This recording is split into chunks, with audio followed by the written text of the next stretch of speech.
Ako ang bida today. Pork humba tayo, pero hindi naging kayo. Painitin ang kawali. I-brown mo muna ako hanggang golden para malasa!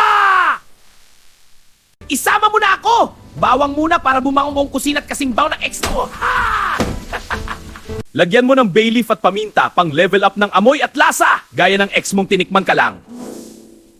Ibuhos mo ako! Ako ang alat power ng humba, kasing alat ng ehem ng ex mo. No, tama na! Elder, mas Lagyan mo ng tamis, kasing tamis ng lips ng ex mo. Yes, Dad!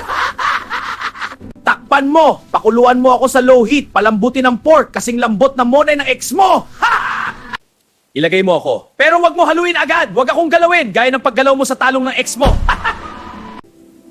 Kung gusto mo authentic, lagyan mo ako. Tausi Kilikili Power.